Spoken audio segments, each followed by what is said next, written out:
안녕하세요. 히오키 코리아입니다. 이번 영상에서는 현장 측정기의 기초 지식과 선택법에 대해 알아보겠습니다. 이 영상에서 다룰 내용에 대해 알아보겠습니다. 크게 네 가지인데요. 테스터기, 클램프 미터, 절연저항 측정에 대한 내용과 그 외 항목에 대해서 설명드리겠습니다. 먼저 테스터기에 대한 내용입니다. 테스터기는 눈에 보이지 않는 전기를 수치로 표현해주는 매우 편리한 측정기입니다. 아마 여러 대 갖고 계신 분도 계실 건데요. 화면에 보이는 것은 20년 전과 10년 전 테스터기 사진입니다. 어떤 점이 달라 보이나요? 외관은 거의 같아 보이죠? 맨 우측에 있는 것처럼 계산기가 달려서 측정값을 그대로 연산할 수 있는 유니크한 테스터기도 있었습니다. 여기서는 가운데 테스터기에 빨간 동그라미 두 곳을 주목하고자 합니다. 왼쪽 테스터기에는 없는 캣과 CE라는 표기가 있습니다. 이 캣과 CE는 안전에 관한 규격을 나타냅니다. 그렇다면 이 안전에 관한 규격이란 무엇일까요? 테스터기를 자주 사용하시는 분은 괜찮겠지만 혹시라도 잘못된 방법으로 사용한 경우 작업자를 보호해야 합니다. 저희 히오키는 측정기에 관한 안전 규격 IEC 61010-1이라는 국제 규격을 바탕으로 제품을 설계하고 있습니다. 이 규격에 준거하지 않으면 예를 들어 유럽 규격인 CE를 만족하지 못하면 유럽으로 수출을 할 수가 없습니다.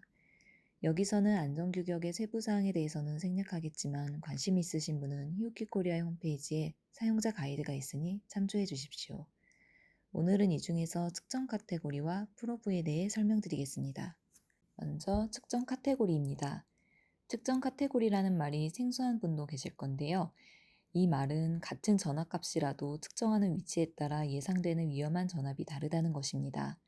전기에서 말하는 상류 쪽, 다시 말해 계통 쪽과 말단의 콘센트 쪽에서는 예상되는 위험한 전압이 다르기 때문입니다. 상류 쪽을 큰 숫자 카테고리 4, 콘센트 쪽을 카테고리 2로 하여 세 가지로 분류합니다. 예를 들어 캣3라 표시된 테스터기는 캣4 위치를 예측하지 말아야 합니다. 테스터기에서 측정은 될 수도 있지만 문제가 생겼을 때 작업자가 보호되지 않을 수 있습니다. 예상되는 과도과전압입니다. 아래표는 카테고리별로 예상되는 과도과전압을 나타낸 것입니다. 캣2보다 캣3가 더 크고 그보다 캣4가 크다는 것을 알 수가 있습니다. 공장의 동력 라인 등은 표와 같은 과도전압이 발생하는 경우가 있으므로 주의가 필요합니다. 이어서 프로브의 안전규격입니다. 규격에서 두 가지 사항이 변경되면서 제조사 측에 의무화되었습니다. 하나는 프로브 선단부의 금속 노출 부분이 짧게 변경되었습니다. 이렇게 함으로써 금속 근접부를 측정할 때 단락사고를 방지할 수가 있습니다. 다만 이 상태에서는 콘센트의 전압을 측정하기 불편하기 때문에 이 경우는 선단의 캡을 제거하고 측정합니다. 이 또한 카테고리 개념이 적용된 것입니다.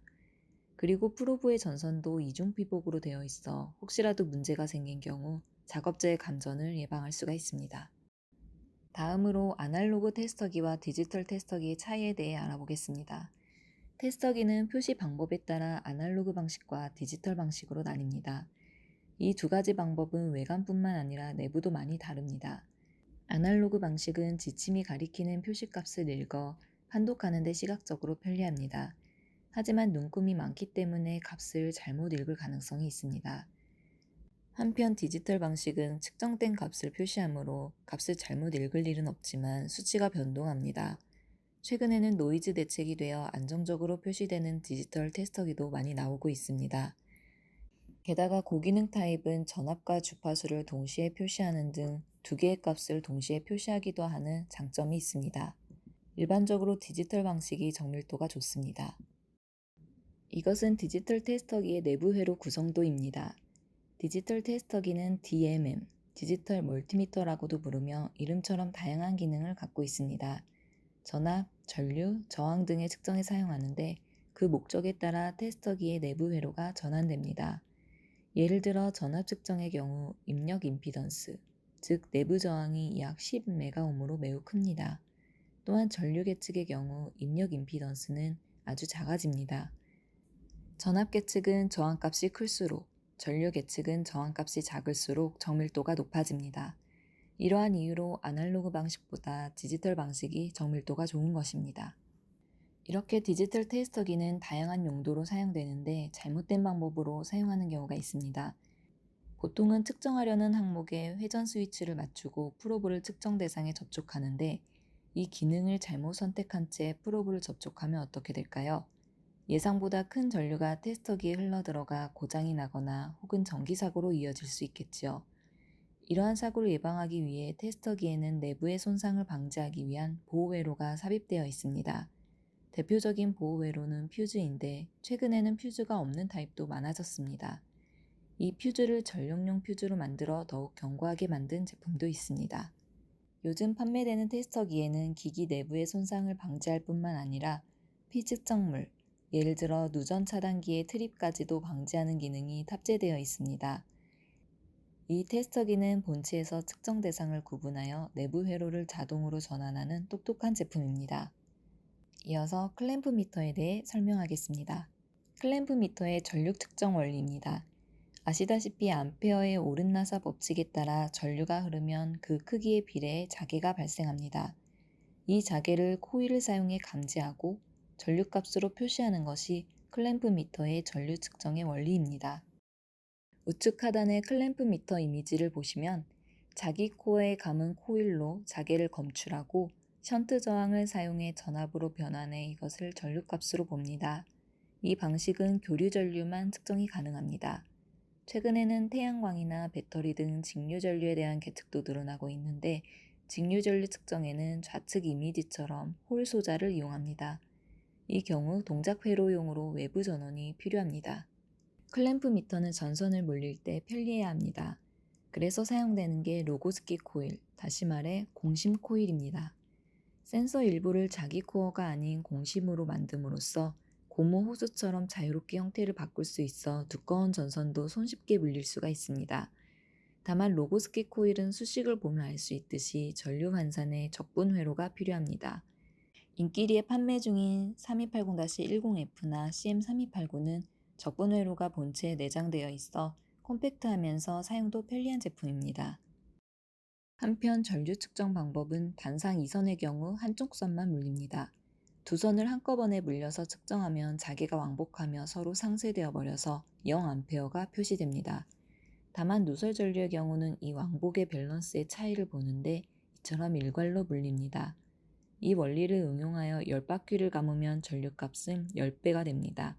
미소 전류 측정에 이용할 수가 있습니다. 이어서 클램프 미터의 정류 방식에 대해 설명하겠습니다. 교류파형을 값으로써 수치로 나타내는 방법은 표처럼 여러 가지 방법이 있는데요. 전류값으로 표현하는 방법은 시료값 또는 평균값 방식이 있습니다. 전류값은 평균값이 아닌 직류에 상당하는 시료값으로 취급하는 것이 정답입니다. 정연파의 경우 평균값과 시료값 사이에는 약 1.1배의 관계가 있습니다. 클램프 미터 중 저렴한 제품은 평균값 방식이라고 하여 앞서 말한 평균값과 시료값의 1.1배의 관계를 이용합니다. 평균값은 파형의 피크를 측정한다는 이미지로 이 값을 시료값으로 환산해 값을 표시합니다. 한편 참 시료값 방식, 다른 말로 트루 RMS 방식은 전용 IC 기능을 이용해 시료값을 계산합니다. 현재 사용하시는 클램프 미터가 어느 타입인지 한번 확인해 보시기 바랍니다. 최근에는 고효율화와 에너지 전략에 의해 상용 주파수 이외의 주파수가 존재합니다. 대표적인 예로서 인버터가 있습니다.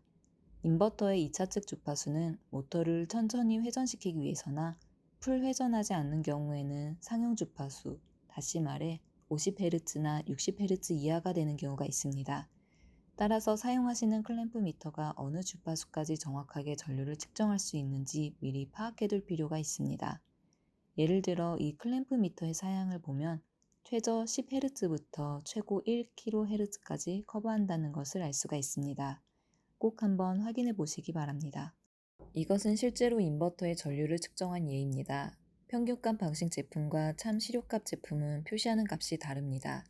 전류파형이 정연파라면 문제가 없지만 정연파에서 전류파형이 떨어져 나가면 이러한 현상이 발생합니다.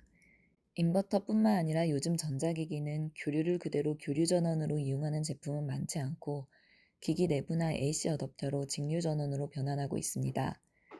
따라서 전류파형이 정연파가 아닌 전류를 측정하는 경우가 아주 많습니다. 결론은 전류 측정은 참시료값 방식이 더 좋다고 할 수 있습니다. 다음으로 백열 전구와 LED 전구를 측정한 예를 가지고 설명하겠습니다. 파형을 보시면 점선이 전압, 실선이 전류입니다. 위의 백열 전구는 전압과 전류 둘 다 깨끗한 정연파입니다. 한편 아래 LED 전구는 전류 파형이 정연파와는 전혀 다른 파형입니다. 이 경우도 참시료값 방식의 클램프 미터가 아니면 정확하게 수치를 표시할 수 없습니다. 평균값 방식의 클램프 미터에서는 20에서 30% 정도 낮은 값이 표시되어 버립니다. 다음으로 절연 저항계입니다. 전기를 안전하게 이용하려면 외부로 전기가 새지 않도록 제대로 가둬둬야 합니다. 이 가둬두는 힘이 절연체의 역할이며 그 능력을 절연 저항이라고 나타냅니다. 그 기준 저항값은 전기설비 기술 기준으로서 전로의 사용 전압값에 따라 구분되어 있습니다. 절연 저항계는 절연 저항을 관리하기 위해 매우 중요한 측정기입니다. 특히 측정에 사용하는 발생 전압값은 중요합니다. 통상 발생 전압이 500V라 하더라도 10% 정도 높은 전압을 발생시킵니다. 제품 제조사에 따라서는 절연 저항값이 작으면 전류값이 작아져 제대로 계측할 수 없는 경우가 있으므로 사용하시는 제품의 사용 설명서 등을 통해 사양을 확인해 주시기 바랍니다. 특히 배터리 잔량이 줄면 승합되지 못하고 정해진 전압을 출력하지 못하는 제품도 있으므로 주의가 필요합니다. 안전을 중요시한 제품은 측정 종료 후 방전 기능이나 측정 전 활성 경고와 같은 기능이 있는 제품도 있습니다. 디지털 절연 저항계는 콤퍼레이터라고 해서 미리 판정을 위한 저항값을 입력해두면 소리나 불빛으로 판정하는 기종도 있습니다. 기존의 디지털 절연 저항계는 표시가 안정되기까지 시간이 걸리거나 표시가 불안정했지만 히오키 제품은 속도도 빠른 데다가 표시도 안정적입니다. 다음으로 누설 전류에 대해 설명하겠습니다. 절연 저항은 전기를 가둬두는 힘이라고 설명했는데요. 이 가둬두는 능력이 열화되면 외부로 전기가 새어나가 버립니다. 만약 그렇게 되면 접촉에 의해 감전사고로 이어질 수 있어 이 누설 전류를 바깥으로 내보내는 안전기능으로 어스선이 존재합니다. 절연 저항은 활선에서는 측정할 수 없기 때문에 누설 전류를 관리하는 것으로 절연 상태를 파악합니다. 누설 전류는 누설 전류 전용 클램프 미터를 사용합니다. 여기서 측정한 값은 I5입니다. 이 I5는 그림을 보면 알 수 있듯이 저항 성분과 용량 성분을 합성한 값이 됩니다. 최근 이 I5 측정에도 변화가 나타나고 있습니다. 그 변화는 용량 성분이 증가하여 생긴 것입니다. 최근 고효율화에 따라 인버터 기기의 도입이 활발해지고 정보기기 또한 컴퓨터나 휴대폰 등 우리 주변에 AC 어댑터가 많이 존재합니다. 이러한 기기는 노이즈 대책으로 반드시 필터 회로를 가지고 있고 여기에는 반드시 콘덴서가 삽입되어 있습니다. 보시는 바와 같이 1마이크로페럿에서 실제로 30mA에 상당합니다. 일껏 I5를 측정해도 이러한 용량 성분 IOC의 증가로 인해 본래의 절연 저항 상태를 알기가 어렵습니다. 그렇다면 I5에서 용량 성분인 IOC를 제거해 저항만큼의 유효 누설 전류 IOR만을 추출할 수 없을까요? 그것이 가능하다면 절연 저항계를 사용하지 않고 활선 상태에서 절연 열화 상태를 알 수 있게 됩니다. 저항분의 유효 누설 전류 IOR만의 전류를 검출하기 위한 수단으로서 벡터로 연산하는 IOR과 전압 신호를 주입하는 IGR의 두 가지 방식이 있습니다. IOR 방식은 보시는 것처럼 전압과 전류의 위상차와 IO로부터 벡터 연산합니다. 측정기에는 정확한 위상 검출 성능이 요구되므로 정기적인 보정이 필요합니다. 한편 IGR 방식은 기준이 되는 저주파 전압 신호를 주입하고 전압분과 전류분을 검출해 절영 저항에 흐르는 전류 IGR을 검출하는 방식입니다. 접지상의 절연 열화도 검출이 가능합니다. 시중에 여러 제품들이 판매되고 있으니 용도에 따라 선택해 주시기 바랍니다. 다음으로 태양광 패널의 절연 저항 측정에 대해 간단히 말씀드리겠습니다. 태양광 발전, 흔히 말하는 PV는 한 장의 수백 와트 출력의 모듈을 직렬로 연결해 그 출력을 접속함에서 한데 모아 집전압, 파워 컨디셔너를 통해 직류로서 발전된 전력을 교류로 변환해 출력합니다. PV의 절연 저항은 어떤 식으로 측정할까요? 참고용으로서 일본 TR228 가이드라인에 PV의 절연 저항 측정 순서가 기재되어 있어 소개드립니다. TR228에서는 시험 전압은 500 또는 1000V입니다. 용도에 따라 변경해 주십시오. 시험 방법에서는 P와 N간을 단락하는 방법과 단락하지 않는 방법에 두 가지가 있습니다. 먼저 P와 N간을 단락하는 방법에 대한 설명입니다. 첫 번째로 측정할 스트링의 출력 개폐기를 개방하고 단락용 개폐기를 개방합니다. 두 번째로 서지 흡수기를 분리합니다. 세 번째로 측정할 스트링의 출력 개폐기를 회로로 합니다. 네 번째로 단락용 개폐기를 회로로 하고 P와 N간을 단락한 뒤 단락용 개폐기의 출력과 이 사이의 절연 저항을 측정합니다. 마지막으로 모든 스트링에 대해 측정합니다. P와 N간을 단락하는 방법의 주의점입니다. 단락용 개폐기의 설치나 순서를 틀리게 되면 아크 방전이 발생하는 등 위험이 따릅니다. 또한 위험을 피하기 위해 야간에 실시하는 등 작업 효율이 좋다고는 할 수 없기 때문에 대량의 패널 검사에는 적합하지가 않습니다. 한편 단락하지 않는 방법은 위험성이 낮아집니다. 순서는 다음과 같습니다. 먼저 측정할 스트링의 출력 개폐기를 개방합니다. 두 번째로 서지 흡수기를 분리합니다. 세 번째로 P와 E 사이의 절연 저항을 측정합니다. 만약 이 단계에서 절연 열화가 있다면 그 다음 단계로 진행하지 않습니다. 왜냐하면 PV 패널이 열화될 우려가 있기 때문입니다. 다섯 번째로 N과 E 사이의 절연 저항을 측정합니다. 마지막으로 모든 스트링에 대해 측정합니다. 단락하지 않는 방법의 준비사항입니다. 먼저 출력 개폐기를 오프로 하고 파워 컨디셔너에서 절단합니다. 그 다음 모든 단로기를 오프로 하고 전체 스트링을 절단합니다. 만약 측정 경로에 서지 흡수기, 피레 소자 등이 있다면 제거해 주십시오. 측정 시 주의할 점입니다. P와 E 사이 측정에서 저항값이 낮다면 N과 E 사이는 측정하지 마시기 바랍니다. 바이패스 다이오드가 역바이어스가 되어 PV 모듈에 직접 전압이 걸리기 때문에 모듈이 열화될 가능성이 있습니다. 측정 경로에 서지 흡수기가 있는 경우는 분리해야 합니다. 스트링은 대지 정전 용량이 크기 때문에 저항값이 안정되기까지 시간이 걸립니다. 이것은 타사 절연 저항계도 마찬가지입니다. 기존의 절연 저항계로도 측정은 가능하지만 지락 위치에 따라 PV 발전의 영향을 받아 제대로 계측할 수가 없습니다. 앞의 예시에서는 전류값이 가산되고 아래 예시에서는 감산되게 되어 측정값에 영향이 나타납니다. 시험 방법에는 두 가지가 있다고 말씀드렸는데요. 운용상 단락하지 않은 방법을 채택하고 싶을 겁니다. 하지만 기존의 절연 저항계로는 PV 발전의 영향을 받게 되어 제대로 측정할 수가 없습니다. 그래서 히오키에서는 PV 전용 절연 저항계 IR4053을 발매하였습니다.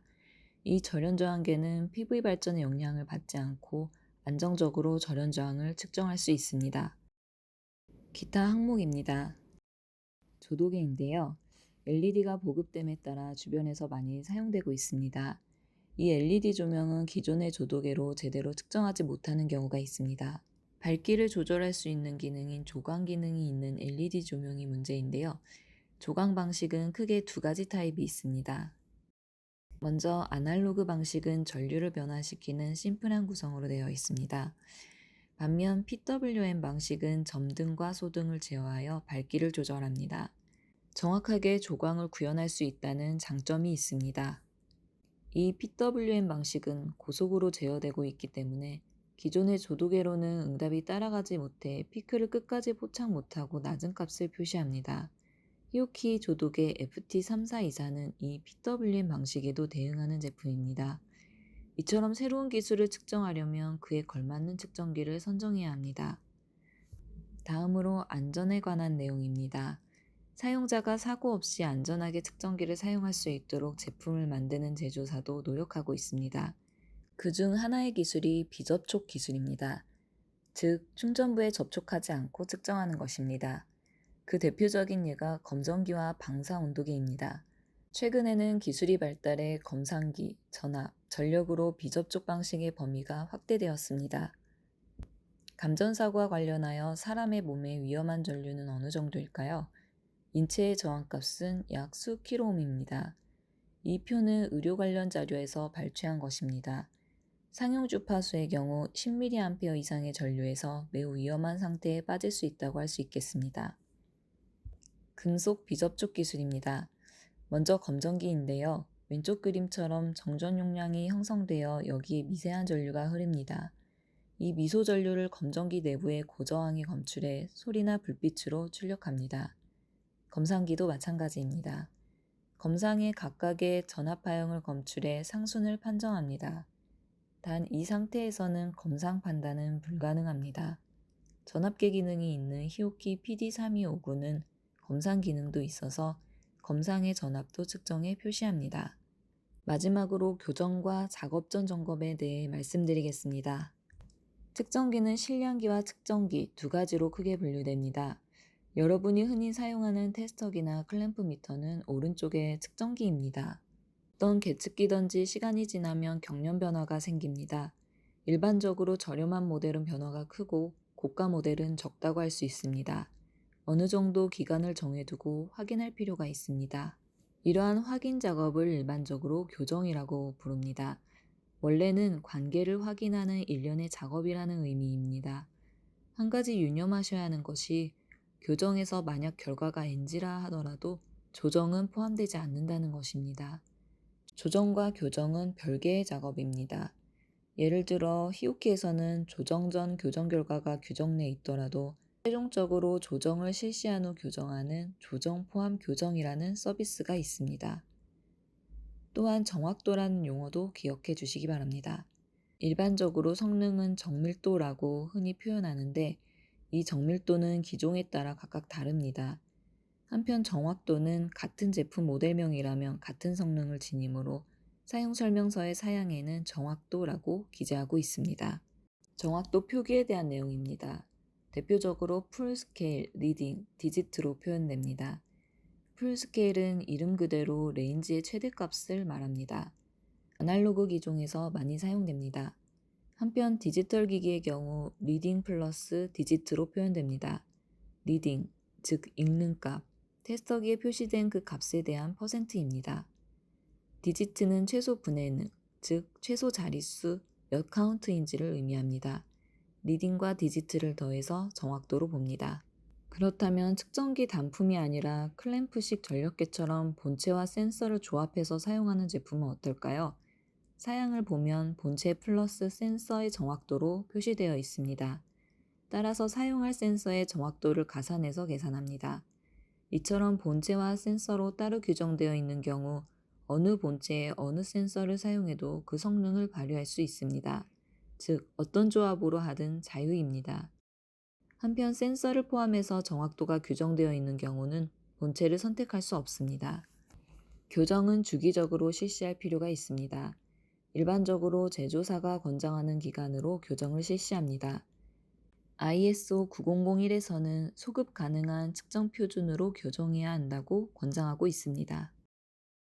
트레이서빌리티란 보유한 측정기와 교정기관에서 가진 교정에 사용하는 표준기, 그리고 국가표준과 국제표준과의 관계성을 연관지은 것입니다. 구체적으로 서류로 확인해 보겠습니다. 이것은 히오키 전력계의 교정 자료입니다.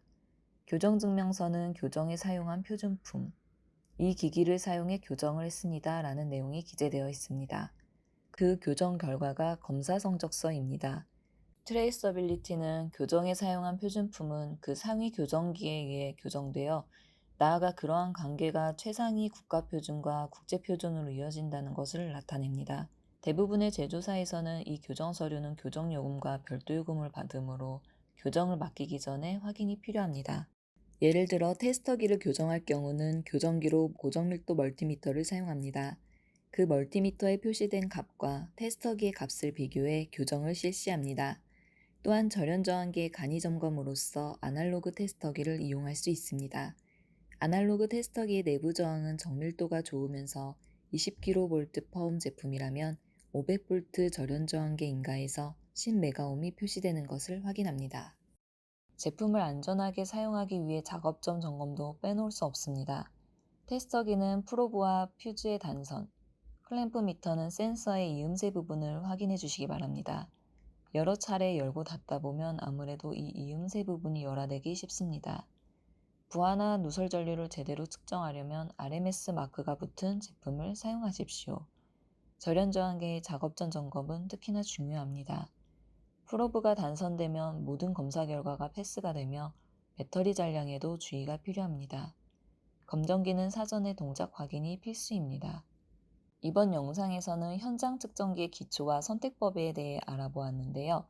본 영상에서 다룬 자료가 필요하시거나 궁금하신 점이 있다면 언제든지 히오키 코리아로 연락 주시기 바랍니다. 끝까지 시청해 주셔서 감사합니다.